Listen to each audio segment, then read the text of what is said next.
عزیز دوستو، قرآن مجید فرقان حمید نے نبی کریم صلی اللہ تعالی علیہ وسلم کے جو مناصب بیان فرمائے ہیں، ان میں سے ایک منصب حضور کا یہ بیان کیا ہے کہ وَيُعَلِّمُكُمُ الْكِتَابَ وَالْحِکْمَةَ، کہ نبی پاک صلی اللہ تعالی علیہ وسلم تمہیں کتاب کی تعلیم دیں گے اور حکمت کی تعلیم دیں گے۔ وَيُعَلِّمُكُمْ مَا لَمْ تَكُونُوا تَعْلَمُونَ، اور جو تم نہیں جانتے وہ سب میرے حبیب تمہیں سکھا دیں گے۔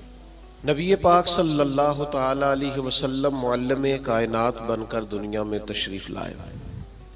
جن جن چیزوں کی انسانیت کو، بنی نو انسان کو، مسلمان کو حاجت و ضرورت تھی، وہ ساری چیزیں حضور علیہ السلام نے سکھائیں۔ اگر میں دو لفظوں میں بات کو سمیٹوں تو محبوب نے وہ جینے کا طریقہ سکھایا ہے جس جینے میں بھی بڑا مزہ ہے، اور محبوب پاک علیہ السلام نے وہ جینے کا طریقہ سکھایا ہے جس جینے کے بعد مرنے میں بھی بڑا ہی مزہ ہے۔ حضور علیہ السلام کی جو تعلیمات ہیں وہ زندہ اور جاوید ہیں۔ ایک ایک بات انسان کو ذہنی طور پر توانا اور فکری طور پر جوان کر دیتی ہے۔ نبی رحمت علیہ السلام کے ارشادات اتنے اعلیٰ ہیں جو ہر انسان کو، ہر شخص کو شعور زندگی عطا کرتے ہیں۔ آپ اندازہ فرمائیے، مزدور کیا سمجھتا ہے اپنے آپ کو؟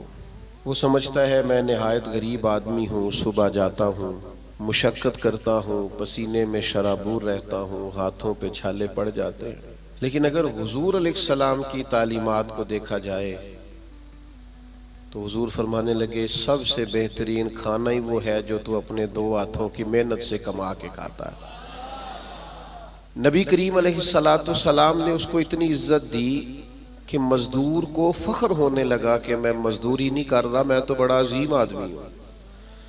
ہر شخص کے بارے میں جو حضور کی تعلیم، آپ یقین کریں ہماری جتنی بھی زندگی میں، ہمارے ذہنوں میں، ہمارے مزاجوں میں، ہماری طبیعتوں میں جتنا بھی اضطراب پیدا ہوتا ہے، جتنی بھی بے چینی پیدا ہوتی ہے، کسی جگہ کسی مقام پر اگر کوئی الجھاؤ پیدا ہوتا ہے تو ان سارے سوالوں کے جواب اللہ کے رسول نے ارشاد فرمائے۔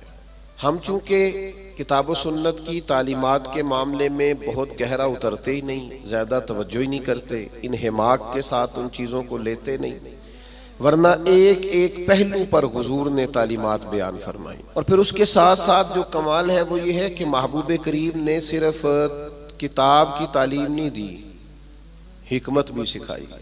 دانائی بڑی نعمت ہے، حکمت بڑی سعادت ہے، اور نبی پاک صلی اللہ تعالی علیہ وسلم حکمت کی تعلیم ارشاد فرمانے والے۔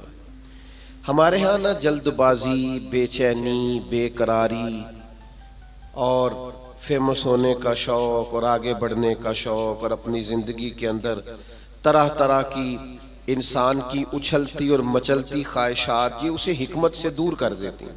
نبی پاک صلی اللہ تعالی علیہ وسلم نے ہمیں جو حکمت عطا کی ہے نا، وہ انسان کو بردبار کر دیتی ہے، اس کی زندگی میں ٹھہراؤ آ جاتا ہے۔ وہ جس مقام پہ بھی ہوتا ہے وہ اپنے آپ کو اللہ تبارک و تعالیٰ کی خاص رحمت میں شمار کرتا ہے، اسے ایک خاص قسم کا اطمینان قلبی اور انشراح صدر نصیب ہوتا ہے۔ دیکھیں، ایک ہی کام ہے، اسے بے چین ہو کے کر لیا جائے پھر بھی اس نے ہو جانا ہے، بے چین ہو کے کر لیا جائے، پریشان ہو کے کر لیا جائے، الجھ کے کر لیا جائے اور اکتا کے کر لیا جائے تو کام پھر بھی ہو جاتا ہے۔ لیکن وہی کام اگر سکون سے کر لیا جائے، ٹھنڈک سے کر لیا جائے، ذرا مسکرا کے کر لیا جائے، ذرا بردباری سے کر لیا جائے، تو اس کا نتیجہ یہ نکلتا ہے کہ انسان نہ سکون میں رہتا ہے۔ ہمارے ہاں چونکہ دانائی نہیں ہوتی تو جو بالکل صحیح چیز ہوتی ہے نا، اس کا بھی ہم ایسا الٹ مطلب بیان کرتے ہیں، ایسا انفرادی مطلب بیان کرتے ہیں کہ وہ صحیح بات بھی بعض اوقات نہ غلط ہو جاتی ہے۔ آپ صحیح بات بھی کریں، وہ کچھ لوگ کہتے ہیں جی میں اس لیے کڑوا ہوں کہ میں سچ بولتا ہوں، تو میں نے کہا ایسی بات نہیں ہے۔ دنیا میں سب سے زیادہ سچ نبی کریم نے بولا ہے، پر اتنا میٹھا کر کے بولا ہے کہ دل نہیں روح تک اتر گیا ہے۔ عزیز دوستو، ایک بادشاہ نے نا خواب دیکھ لیا تھا۔ اس نے خواب دیکھا کہ میرے سارے دانت ٹوٹ گئے۔ اس نے ایک تعبیر بتانے والے سے تعبیر پوچھی کہ یہ میرے سارے دانت ٹوٹ گئے، اس کی تعبیر کیا ہے؟ تو وہ تعبیر بتانے والا پریشان ہو کے کہنے لگا، بادشاہ بات بڑی خوفناک ہے، جو خواب آپ کو آیا ہے تعبیر بڑی خطرناک ہے۔ تعبیر یہ ہے کہ آپ کے سارے رشتہ دار، بہن بھائی، بیوی بچے آپ کی زندگی میں فوت ہو جائیں گے۔ بادشاہ کو بڑا غصہ آیا، اس نے سزا دی کہ کیسی خوفناک خبر سنا رہا ہے، سارے چلے جائیں گے تو میں نے جی کے کیا کرنا۔ کچھ دنوں کے بعد ایک اور تعبیر کرنے والوں کو بلایا اور اسے بلا کے کہا کہ میں نے یہ خواب دیکھا ہے کہ میرے سارے دانت ٹوٹ گئے ہیں، تو تعبیر کیا ہے؟ تو وہ کہنے لگا، بادشاہ یہ تو بڑا اچھا خواب ہے۔ اس نے کہا کیا مطلب؟ کہنے لگا اس خواب کی تعبیر یہ ہے کہ آپ کے خاندان میں سے سب سے لمبی عمر اللہ آپ کو عطا فرمائے گا۔ بادشاہ نے اس بندے کو انعام دیا، تحائف دیے اور بار بار آنے کی دعوت دی۔ میرا خیال ہے تعبیر ایک ہی نہیں بتائی دونوں نے، لیکن بات اگرچہ بے سلیقہ ہو کلیم، پر بات کرنے کو سلیقہ چاہیے۔ ہم نہ اپنے بچوں کو اس طرح سمجھاتے ہیں کہ وہ بچے بجائے سمجھنے کے ناراض ہو جاتے ہیں۔ ہمارا سمجھانے کا انداز بعض اوقات الا ماشاءاللہ توہین آمیز ہوتا ہے۔ ہمارا بعض اوقات بعض لوگوں سے ملنا، بعض لوگوں کے ساتھ ربط رکھنا، اس میں خوبصورتی نہیں ہوتی۔ دانائی، تدبر، حکمت، معاملہ فہمی، یہ ایک بڑا ضروری کام ہے، ایک بڑا سمجھداری والا کام۔ نبی پاک صلی اللہ تعالی علیہ وسلم نے ہمیں حکمت سکھائی ہے، دانائی سکھائی۔ پتہ ہے مسائل کب ہوتے ہیں؟ جب ہم انہیں ذہن پہ سوار کر لیتے ہیں، اور جب پریشانی کو ذہن پہ سوار نہ کیا جائے پھر پریشانی نہیں رہتی، پھر بندہ آسانی سے اس پریشانی سے گزر جاتا ہے۔ بڑے تدبر کے ساتھ روزمرہ کے معاملات کو ڈیل کریں۔ میرے پاس ایک دوست اپنے بچے کو لے کے آئے کہ حضرت اس کو دم کر دیں، اور ساتھ انہوں نے کہنا شروع کیا باقی تو اس کے بہن بھائی بڑے اچھے تھے، یہ ضدی بھی بہت ہے اور اڑ بھی بڑی جلدی جاتا ہے، اور اس کے مزاج میں تلخی بھی بہت زیادہ ہے، اور اس کی طبیعت کے اندر سختی۔ دو چار باتیں انہوں نے کی تو میں نے کہا کہ آپ تو اس کے والد ہیں، اگر آپ یہ لب و لہجہ اس کے بارے میں بیان کریں گے یہ تو سارے خاندان سے کٹ جائے گا۔ آپ کو تو ایسا کرنا چاہیے تھا کہ اگر آپ اسے سمجھاتے بھی تو اس طرح سمجھاتے کہ اسے پتہ ہی نہ چلتا مجھے کوئی سمجھا رہا ہے۔ آپ اس کو ضدی کہہ رہے ہیں، اس کا تو ذہن بن جائے گا میں تو واقعی ضدی ہوں، طبیعت بن جائے گی، ذہن اس کا الجھ جائے گا۔ حکمت کے ساتھ اپنے مخالف کو بھی کبھی ڈیل کریں نا، آپ کی توجہ ہے میری بات پر؟ اپنے مخالف کو بھی کبھی ڈیل کریں نا۔ ہم نا بعض دشمنوں کو اتنی اہمیت دیتے ہیں کہ وہ تگڑے ہو جاتے ہیں۔ کچھ دشمن ایسے ہوتے ہیں جن کے بارے میں قرآن کا حکم یہ ہے کہ وَإِذَا خَاطَبَهُمُ الْجَاهِلُونَ قَالُوا سَلَامًا، جب تمہارا جاہلوں سے آمنا سامنا ہو تو تم نے کہنا ہے بھئی تمہیں سلام ہو۔ ہر آدمی سے الجھیں گے نہیں، ہر ایک سے بحث نہیں کریں گے، ہر ایک کے بارے میں یہ ذہن نہیں بنائیں گے کہ یہ بھی میرا دشمن ہے، یہ بھی میرا مخالف۔ اتنی جلدی اپنے ذہن کے اندر تناؤ نہیں پیدا کریں گے۔ ایک صحابی آئے حضور کی خدمت میں، مشکاۃ شریف میں حدیث موجود ہے۔ عرض کیا یا رسول اللہ صلی اللہ تعالی علیہ وسلم، کفار آپ کا نام بگاڑ کے لینے لگے ہیں، معاذ اللہ ثم معاذ اللہ۔ وہ کہتے ہیں اگر ہم نے محمد مان لیا تو محمد کا معنی تو وہ ہے جس کی تعریف کی جائے بار بار، اب وہ نام بگاڑ کے معاذ اللہ آپ کو برا بھلا کہتے ہیں۔ تو وہ صحابی آئے تھے اور انہوں نے بڑی خوفناک طریقے سے بات سنائی، پر پتہ ہے حضور نے کیا فرمایا؟ فرمایا پتہ نہیں وہ کس کو گالیاں دے رہے ہیں، پتہ نہیں وہ کس کا نام بگاڑ رہے ہیں، مجھے تو اللہ نے محمد بنایا ہے۔ اپنے دشمن کو بھی آپ حکمت سے ڈیل کریں گے، آپ دیکھیں گے کہ آپ کو اس کو اتنا توانا نہیں کر دینا کہ وہ بعد میں زیادہ بڑا مسئلہ بن جائے۔ تو دانائی، تدبر، حکمت، معاملہ فہمی، یعنی ایک شخص نے آ کے حضور کی بارگاہ میں عرض کیا میں اس شرط پہ کلمہ پڑھوں گا کہ میں نمازیں 2 پڑھوں گا۔ یہ صرف حضور کا اختیار ہے کہ نبی پاک کسی کو اجازت دے دیں، ورنہ کسی اور کا اختیار نہیں ہے۔ میں فقط 2 نمازیں پڑھوں گا، اگر آپ اجازت دیتے ہیں تو میں کلمہ پڑھتا ہوں. اللہ کے حبیب نے فرمایا تو آ جا 2 ہی پڑھ لینا. شارحین حدیث نے لکھا ہے اس نے 2 نمازوں کی شرط پہ کلمہ پڑھا تھا، پھر وہ تہجد بھی پڑھا کرتا تھا. ہمارے ہاں نا لوگوں کو موقع ہی نہیں دیا جاتا مسجد آنے کا.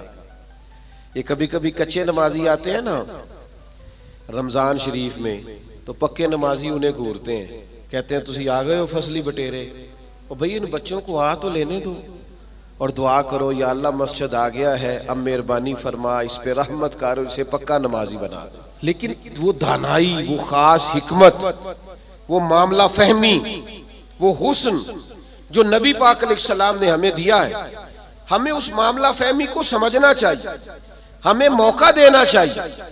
دیکھیے جب صلح حدیبیہ ہوئی نا تو بعض شرائط ایسی تھی جو بڑی مشکل تھی صحابہ کے لیے ماننا. مثلا ایک شرط یہ تھی صلح حدیبیہ جب حضور نے کفار مکہ کے ساتھ صلح کی تو اس میں ایک شرط یہ تھی کہ اگر کوئی مسلمان مکے سے مدینے آئے گا اپنے آقا کی اجازت کے بغیر تو مدینے میں اسے رکھا نہیں جائے گا، واپس کیا جائے گا. لیکن اگر کوئی مدینے سے مکہ جائے گا تو مکے والے واپس نہیں کریں گے، یعنی ہم بندہ واپس کریں گے، وہ وہاں بندہ رکھ سکتے ہیں لیکن ہمارا اپنا بھی آئے تو ہم اسے پناہ نہیں دیں گے. اب یہ شرط بڑی عجیب تھی. حضرت عمر رضی اللہ تعالیٰ عنہ پریشان ہو گئے، بخاری شریف میں موجود ہے، اور جا کے عرض کی یا رسول اللہ صلی اللہ تعالیٰ علیہ وسلم آپ بھی سچے ہیں، قرآن بھی سچا ہے، اسلام بھی سچا ہے، پھر ہم دب کے صلح کیوں کریں؟ تو نبی کریم نے فرمایا عمر میں اللہ کا رسول ہوں، میں وہی کہتا ہوں جو میرا رب حکم ارشاد فرماتا ہے. فرماتے ہیں میں جناب صدیق اکبر کے پاس بھی گیا کہ یہ عجیب بات ہے کہ وہ بندہ واپس نہیں کریں گے، ہمیں واپس کرنا پڑے گا، تو یہ ہم دم کے صلح کیوں کریں جب قرآن سچا، اسلام سچا، نبی کریم سچے؟ تو حضرت ابو بکر صدیق کے ایمان پہ قربان جائے، انہوں نے بھی وہی لفظ دہرائے، کہنے لگے عمر وہ اللہ کے رسول ہیں، وہ جو بات بھی کرتے ہیں رب کریم کے حکم سے کرتے ہیں، لہذا انہوں نے جو کر دیا ٹھیک ہے. اب یہ وہ بظاہر شرط تھی جس سے لگ رہا تھا کہ مسلمان دب کے صلح کر رہے ہیں، لیکن آپ کو پتہ ہے سب سے زیادہ فائدہ اسلام کو اس شرط نے دیا. وہ جو مجاہدین اسلام مکہ مکرمہ سے ہجرت کر کے مدینہ طیبہ آتے، انہیں پتہ تھا کہ حضور علیہ السلام ہمیں نہیں رکھیں گے. حضرت ابو البصیر رضی اللہ تعالیٰ عنہ اور اس طرح کے کچھ اور صحابہ یہ جب مدینہ طیبہ آئے اور حضور نے واپس کیا تو انہوں نے ایک تیسرے مقام پہ ڈیرا لگایا. وہاں سارے مجاہدین آہستہ آہستہ اکٹھے ہونے لگے. اس کا نتیجہ یہ نکلا کہ کافر جب بھی وہاں سے گزرتے انہیں تکلیف کا سامنا کرنا پڑتا، تو جس شرط پر وہ بڑے ڈٹے ہوئے تھے نا کہ ہم نے منوا لیا ہے، سب سے پہلے کفار مکہ اکٹھے ہو کے آئے کہ مہربانی کریں اس شرط کو تو ختم کریں، آپ اپنے لوگوں کو بلائے مدینہ منورہ. تو تدبر، دانائی، معاملہ فہمی. ہم نا آہستہ آہستہ بڑے جلد باز ہو گئے ہیں، طبیعتوں میں بے چینی، بے قراری، ایک بات نہ ہماری مانی جائے ہم پریشان ہو جاتے ہیں، ذرا برابر ہماری طبیعت کے مخالف کوئی شخص بات کر دے ہم ڈسٹرب ہو جاتے ہیں.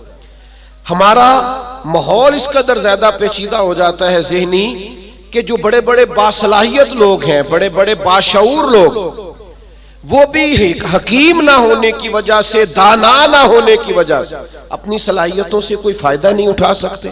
میرے نوجوان دوستوں، میرے بزرگوں، اپنی زندگی میں کمال بردباری پیدا کریں، کمال حوصلہ پیدا کریں، طبیعت کے اندر ٹھہراؤ لائیں. آپ محسوس کریں گے کہ بہت سارے بگڑے ہوئے کام سنورنے لگیں. آپ کتنی بھی جلد بازی کر لیں، جب تک اللہ کا حکم نہیں ہونا کام درست. آپ ڈاکٹر کے پاس دوائی لینے جاتے ہیں، آپ کے مرض کی تشخیص ہونے کے بعد ڈاکٹر صاحب نسخہ لکھتے ہیں، کہتے ہیں یہ ایک پتہ گولیوں کا لے لو، ایک صبح کھانا، ایک دوپہر کھانا، ایک شام کھانا، اور یہ سیرپ لے جاؤ، ایک چمچ صبح استعمال کرنا، ایک شام کرنا. تو اگر کوئی شخص کہے مجھے جلدی ہے ٹھیک ہونے کی، میں نے ساری گولیاں اکٹھی کھانی ہے، وہ کہ مجھ سے انتظار نہیں ہوتا، میں نے سارا سیرپ اکٹھا ہی پینا ہے، ٹھیک ہوگا کہ زیادہ بیمار ہو جائے گا. وہ گولیاں، وہ دوائی ہے شفا کے لیے، لیکن اگر آپ اس دانائی کے طریقے کے مطابق استعمال نہیں نہ کریں گے جو استعمال کرنے کا طریقہ ہے تو اس کا اثر غلط ہونے لگے گا. ہمارے مزاج کا جو الجھاؤ ہوتا ہے اور طبیعت کی جو جلد بازی ہوتی ہے، اور یہ جو بار بار جن لوگوں کو غصہ آتا ہے اور جو بار بار جبر میں آ جاتا ہے، بار بار ٹھنڈے ہو جاتے، تانے شانے کبھی مل جائیں تو سن لینے چاہیے، کیا حرج ہے؟ تانوں کا بھی تو مزہ ہے نا، یہ مزہ لیں، یہ سرور حاصل کریں۔ میں کالج میں پڑھتا تھا تو جو میرا دوست سب سے زیادہ مجھے تنگ کرتا تھا نا، مولوی کہہ سب سے زیادہ، پھر ایک دن اسی کا مجھے فون آیا کہ یار کدھرے مل تیرے نہ تصویر کھجانی، انج بھی سجن واہ واہ تے انج بھی سجن واہ واہ۔ تو ایک دوست مجھے کہنے لگے میں نے میلاد کی جھنڈیاں اور لائٹیں لگائی ہیں تو مجھے دو بندے بڑے تانے دیتے ہیں۔ میں کہ بس دو، یعنی حضور کے نام پہ تانا کھانا اور دو سے ہی پریشان ہو گیا، یہ دو سو بھی ہو تو اس کا مزہ لینا چاہیے۔ جے کر یار دے نام دا ملے میڑا، انہوں چولی پا لئیے پنجے سٹیے نا، تو جے کر یار دے نام دے ملے سولی، پھر چوٹا چوٹ لئیے پیشانٹیے نا۔ اگر کبھی یہ تانا ملتا ہے تو اس کا مزہ لیں، آپ اس خوبصورتی کو انجوائے کریں، لیکن آپ پریشان ہو گئے ہو فلانے نے دو باتیں کر دی تو اچھا کیا نہ کر دی، اچھا کیا نہ کر دی، آپ کو سنبھلنے کا موقع ملے گا۔ وہ جی سارے میرا ساتھ چھوڑ گئے تو ٹھیک کیا سب نے، آپ مضبوط ہو جائیں گے جب سارے ساتھ چھوڑ جائیں گے۔ جب سارے ہٹ جاتے ہیں تو انسان کو سنبھلنے کا موقع ملتا ہے۔ جب تک ہم دانائی کے ساتھ، حکمت کے ساتھ معاملات کو نہیں لے کے چلیں گے، آپ اپنے بچوں کی پرورش کریں تو وہ طریقہ جو حضور نے ہمیں حکمت سکھائی، آپ اپنے بزرگوں کی خدمت کریں تو وہ طریقہ جو نبی پاک نے ہمیں سکھایا، آپ رشتہ داروں کے ساتھ لین دین کریں، معاملہ کریں، تجارت کریں تو وہ طریقہ اختیار کریں جو حضور نے ہمیں سکھایا۔ آپ اپنی طبیعت کے اندر ایک عجیب سا سکون محسوس کریں گے، فیصلے اس طرح کے کریں کہ تھوڑا سوچ سمجھ کر، جذباتی فیصلے کبھی نہ کریں۔ حضور کے اعلان نبوت سے پہلے جب دوبارہ بیت اللہ شریف کی تعمیر کی تھی نا اہل قریش نے، اب چونکہ وہ تھے تو سارے آپس میں، پر ہر قبیلہ ایک دوسرے سے لڑتا بہت تھا، تو ہر بات میں لڑ پڑتے تھے، میں نے آگے جانا ہے، میں نے آگے جانا ہے۔ تو وہ سارے قبیلے شامل تھے۔ اب جب بیت اللہ شریف کی نئی تعمیر ہو گئی تو حجر اسود نصب کرنا تھا، اس پہ جھگڑا ہو گیا۔ ایک قبیلہ کہتا ہے میں نے نصب کرنا ہے، دوسرا کہتا ہے میں نے نصب کرنا ہے، تیسرا کہتا ہے میں نے کرنا ہے۔ اور کچھ تو ایسے تھے جنہوں نے پیالے میں خون ڈال کے بیچ میں ہاتھ رکھ کے قسمیں بھی اٹھا لی کہ اگر ہم نہیں کریں گے تو کرنے بھی نہیں دیں گے، فساد ہوگا۔ پھر طے ہوا کہ جو صبح سب سے پہلے حرم کعبہ میں داخل ہوگا اس سے فیصلہ کرائیں گے۔ کمال کی بات یہ کہ سب سے پہلے حرم کعبہ میں رسول رحمت تشریف لائے، اسیر دشمن کی چاہ میں بھی، مخالفوں کی نگاہ میں بھی، امی ہے، صادق ہے، معتبر ہے، میرا پیمبر عظیم تر ہے۔ انہوں نے کہا یہ تو صادق اور امین آ گئے۔ انہوں نے کہا جی یہ ہمارا فیصلہ کر دیں کہ حجر اسود کس قبیلے نے نصب کرنا ہے۔ تو نبی کریم علیہ السلام نے فرمایا کر دیتے ہیں نا۔ سرکار نے چادر بچھائی، حجر اسود اس میں رکھا، فرمایا سارے قبیلے ایک ایک کونا پکڑ لو۔ وہ سب نے ایک ایک کونا پکڑ لیا۔ جب حجر اسود کے قریب گئے تو محبوب نے وہاں سے اٹھا کے حجر اسود والی جگہ پہ رکھا۔ اب چاروں طرف دیکھا تو سب کو یوں ہی لگ رہا تھا میں اٹھا کے لایا ہوں، میں اٹھا کے لایا، میں اٹھا۔ ہم تو اپنے بچوں کے بیچ لڑائی کرا دیتے ہیں، یہ کہہ کہ اے میرا پتر زیادہ لے کے۔ ہم تو اپنے گھر کے اندر فساد، ناراض نہ آئیے گا مجھ سے، ہم فساد ڈلوا دیتے ہیں۔ یہ بندہ ٹھیک ہے، او خدا کے بندے سارے بیٹے ہیں، ساری اولاد ہی برابر کی، کسی نے پیسے زیادہ کما لیے، کسی نے کم کما لی، لیکن اپنا گھر نہ تباہ کریں۔ آپ دانائی کے ساتھ، حکمت کے ساتھ، تدبر۔ میں چھٹی کا دن تھا، مدرسے کی سیڑھیاں چڑھ کے اندر داخل ہوا تو بچے آپس میں کھیل رہے تھے اور ہلکی پھلکی شرارتیں بھی کر رہے تھے۔ مجھے بڑا ضروری کام تھا پر میں انہی پیروں پہ واپس آ گیا۔ تو مجھے پوچھنے لگے کہ جناب آپ گئے نہیں؟ میں نے کہا بچے کھیل رہے تھے، اب میری طرف دیکھتے تو ان کا کھیل خراب ہو جاتا۔ تو بھئی اب وہ بیچارے ہفتہ بھر پڑھتے ہیں تو انہیں کچھ کھیلنا بھی تو ہے نا۔ تو آپ تھوڑا موقع دیں۔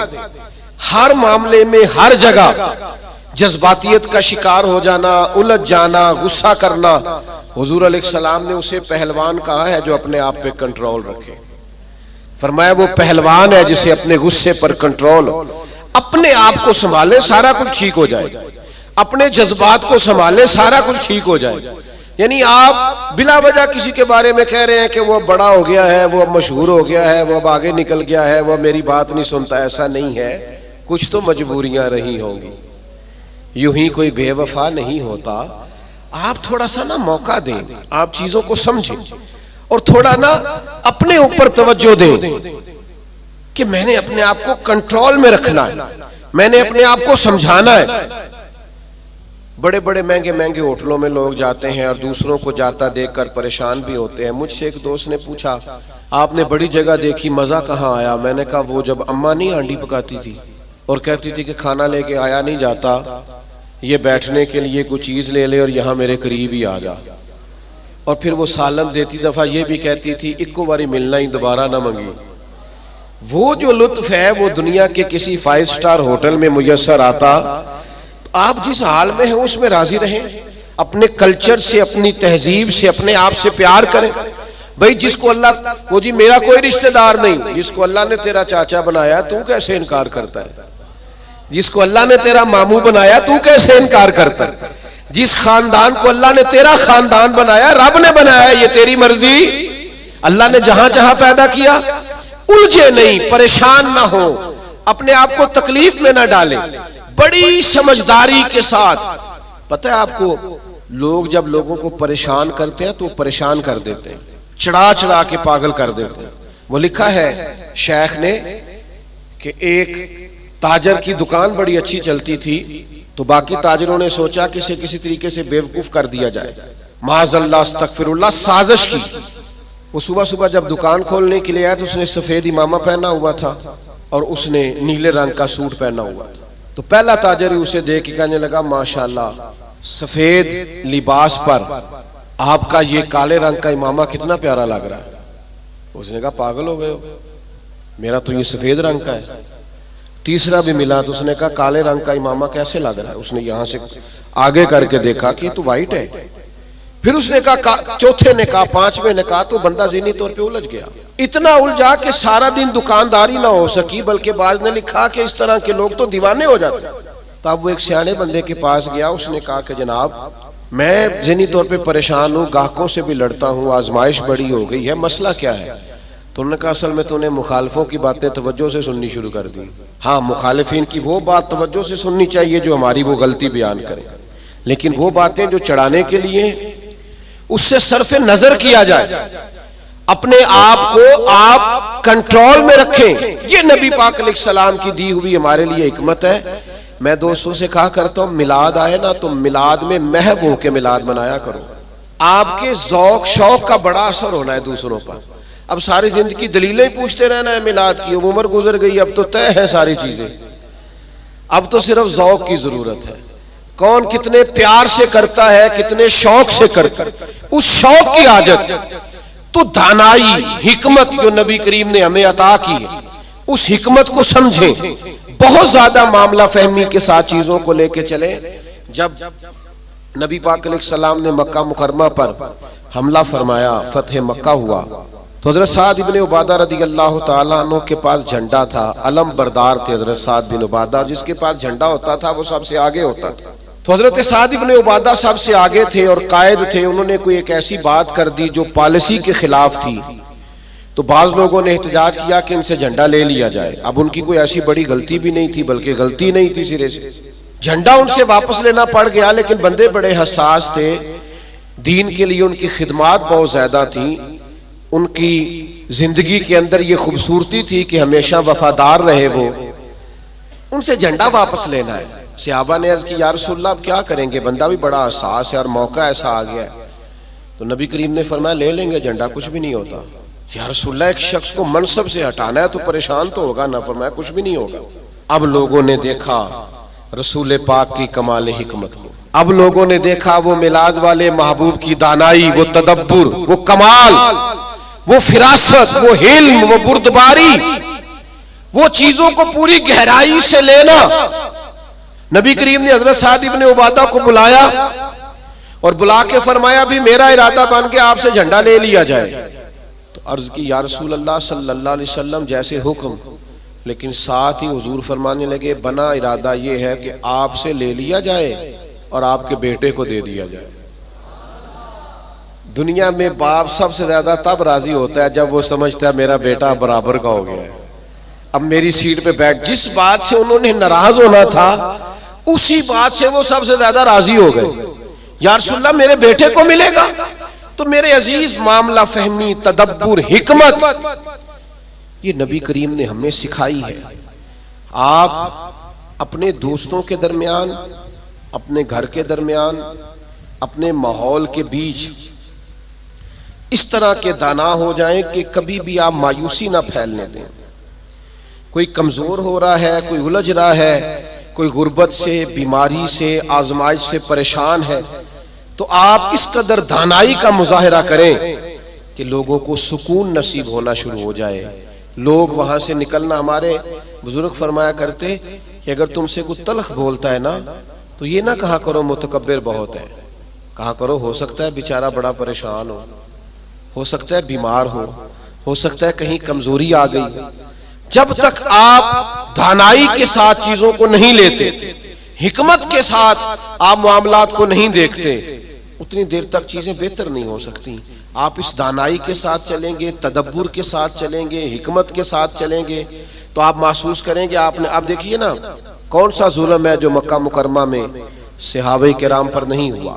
ان کے وجود پر گرم پتھر رکھے گئے، ان کو دروں سے مارا گیا، اور جو غلام تھے ان پر تو سختیاں اور بھی زیادہ تھیں. لیکن آپ کو پتہ ہے یہ نبی پاک علیہ السلام کی حکمت کا کمال ہے کہ حضور نے ایک منٹ کے لیے بھی کسی کو مایوس نہیں ہونے دیا. حضور نے ہر موقع پر ان کے دل کو تسلی دی، راحت دی، انہیں پریشان نہیں ہونے دیا، بلکہ وہ اس تکلیف کو سہتے تھے تو انہیں لطف آتا تھا، اس لیے کہ وہ فضائل جو اللہ کے راستے میں تکلیف برداشت کرنے کے حضور نے بیان کیے تھے وہ اچھی طرح سے انشراح صدر تھے، ان کو جان گئے تھے. ہماری بے چینیاں، ہمارا الجھاؤ، بات بات پہ جھگڑا کرنا، وہ ہمارا مخالف ایک بات کر کے چپ کر جاتا ہے، ہم سارا وقت اسے جواب دینے میں ضائع کر دیتے ہیں. وہ خدا کے بندے، اور بڑے بڑے لمبے چوڑے کام ہے کرنے والے، بڑی بڑی ڈیوٹیاں سر انجام دینی ہے، معاشرے میں بڑا انقلاب برپا کرنا ہے. حضرت صدر الشریعہ رحمت اللہ علیہ کا قول مجھے ایک جگہ ملا. وہ جب اپنے شاگردوں کو پڑھانے کے لیے بٹھاتے تھے نا مسند تدریس پر، تو فرماتے تھے بیٹا جب تم گھر سے ناراض آؤ تو کلاس میں پڑھانے کے لیے نہ بیٹھنا، پہلے ذرا اپنا موڈ فریش کر لینا، طبیعت کو تازہ کر لینا، پھر طالب علموں کو پڑھانا. یہ نہ ہو غصہ کسی اور کا ہو اور نکل کسی اور پہ جائے. یہ بزرگوں کی دانائیاں، ان کی معاملہ فہمی، ان کا تدبر، اور پھر یہ حکمت آگے آئی. جب حضرت صدیق اکبر رضی اللہ تعالیٰ عنہ کو نبی پاک کے وصال کے بعد کہا گیا نا کہ آپ یہ لشکر روانہ نہ کریں ابھی مسلمہ کذاب کے خلاف، حالات کو درست ہو لینے دیں، تو یہ حضرت صدیق اکبر کی آپ دانائی دیکھیے. فرمایا جس لشکر کو حضور نے روانہ کیا وہ ہر صورت جائے گا. جب اتنا بڑا لشکر نکلا نا مدینہ منورہ سے حضور کے وصال کے بعد، تو وہ جو آنکھیں کھول رہے تھے نا کہ پتہ نہیں کیا ہو جائے گا، ان کو یہ بھی بات ان پر بڑا اثر اس نے ڈالا کہ اگر اتنے لوگ باہر نکل گئے ہیں تو پتہ نہیں کتنی فوج باقی موجود ہے.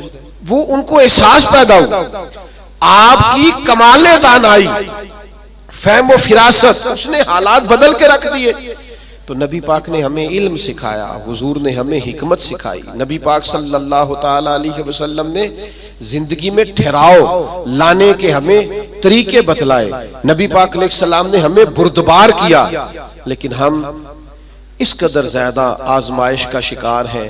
آپ یقین کریں بعض لوگ بول رہے ہوتے ہیں، سوال کر رہے ہوتے ہیں، غصے کا اظہار کر رہے ہوتے ہیں، تو دل کرتے ہیں ان سے کہا جائے کہ یہ آپ کی شخصیت سے میچ نہیں کر رہا، آپ کی جو اللہ تعالیٰ نے عظمت بنائی ہے اس کے ساتھ یہ چیز میچ نہیں ہو رہی. ہم جب تک معاملہ فہم نہیں ہوتے، جب تک سمجھدار نہیں ہوتے، ہمارے پاس تعلیم ہو، ہنر ہو، ہم کر کچھ نہیں سکیں گے. آپ ذرا چیزوں کو لیں، ذرا تھوڑا سا ان کو موقع دیں. ذرا میں کسی شخص سے آپ کی بحث ہو جائے نا تو اس نے 4 باتیں کی، آپ نے 6 کر دی، پھر وہ 10 کر دے گا، پھر آپ کو 12 کرنی پڑیں گی. آپ جیت سکتے ہیں. اس کا بہترین حل پتہ کیا ہے؟ وہ باتیں کرے، آپ ذرا چپ کر جائیں. وہ 2 کرے گا، 4 کرے گا، 6 کرے گا، آخر میں کہے گا تو مینوں پاگل سمجھنا ہے. تو جواب دے کہ کسی کو پاگل نہیں کیا جا سکتا، چپ رہ کے دوسرے کو پاگل بھی کیا جا سکتا ہے. اللہ معاف فرمائے معاذ اللہ. تو کبھی کبھی اپنی زندگی کے اندر خاموشی بھی بہت بڑا طوفان ہوتی ہے.